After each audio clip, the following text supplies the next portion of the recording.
Welcome to our presentation on the effect of population on health in Jordan Hill.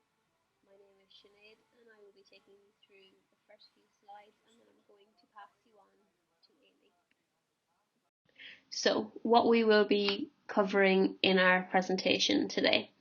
We will be giving you an overview of the population in relation to Glasgow, including population estimates and projections, like what Glasgow will look like in the next few years, life expectancy of males and females, and ageing population, so how an ageing population is affecting the health in Glasgow.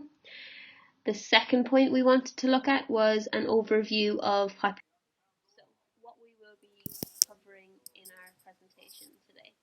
We will be giving you an overview of the population in relation to Glasgow, including population estimates and projections, like what Glasgow will look like in the next few years, life expectancy of males and females, and ageing population, so how an ageing population is affecting the health. I will now give you an overview of the population in Glasgow. On the right-hand side, there is an infographic of Glasgow's population. Glasgow's population has risen in the last 12 years after decades of decline.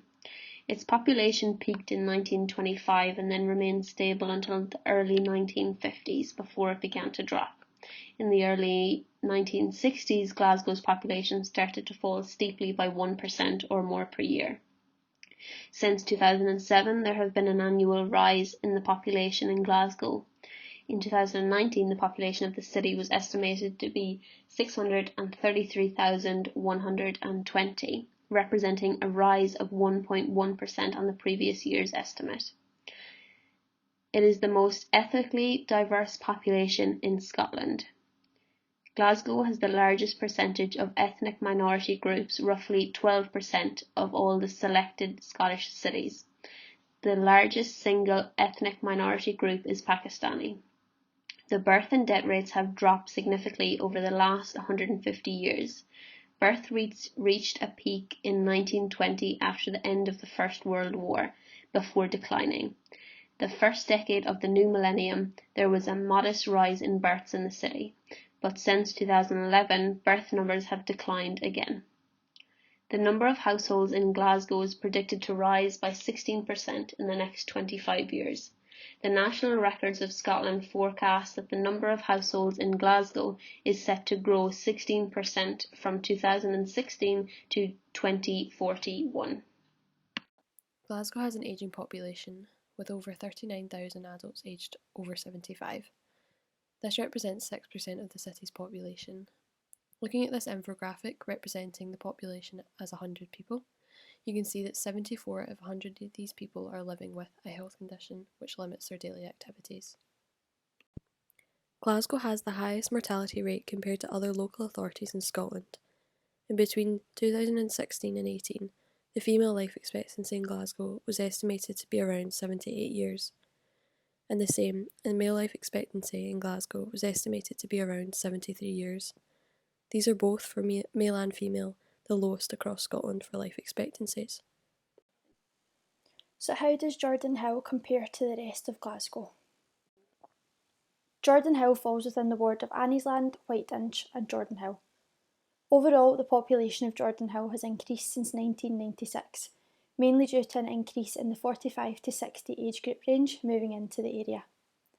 The percentage of people living in Jordan Hill who come from a minority ethnic group is below the Glasgow average, but it has doubled in the past 2 decades. Jordan Hill sits within the Partick West Partnership, which is the most densely populated partnership in Glasgow. 10,219 people live within the Anniesland, Whiteinch and Jordan Hill neighbourhoods. It is estimated that the population will not grow significantly in the future due to lack of development space available in the area. Life expectancy for both males and females living in Anniesland, Whiteinch and Jordan Hill is 3 years higher than the Glasgow average, the average male life expectancy being 76 years and the average female life expectancy being 81 years. Jordan Hill has an ageing population. Over 1,500 people above the age of 65 live in the Anniesland, Jordan Hill and Whiteinch area. almost 15% higher than the Glasgow average. It also has the highest number of childless households in Glasgow. Now we are going to discuss the findings and their importance to health. Concluding from the previous slides, we can observe that the population in Glasgow is increasing, as well as Jordanhill specifically. Rising population can have various effects on health. Some of them are the following. The aging and the population increase contribute to the rise of healthcare costs. This means that less people can afford healthcare and be treated correctly. Also, healthcare is far more used by elderly, therefore younger adults or children often don't receive immediate services as they're supposed to. Furthermore, there is disproportionate money and investments in elderly rather than younger people, and the focus is elderly-centered. More healthcare professionals are required for elderly care, and a shift in health profession orientation and specialization is observed. Finally, the Glasgow effect, which refers to the drop of life expectancy and poor health of people living in Glasgow, is caused by many reasons. Few of them is poor social housing, anxiety, strokes, respiratory diseases, and cancer.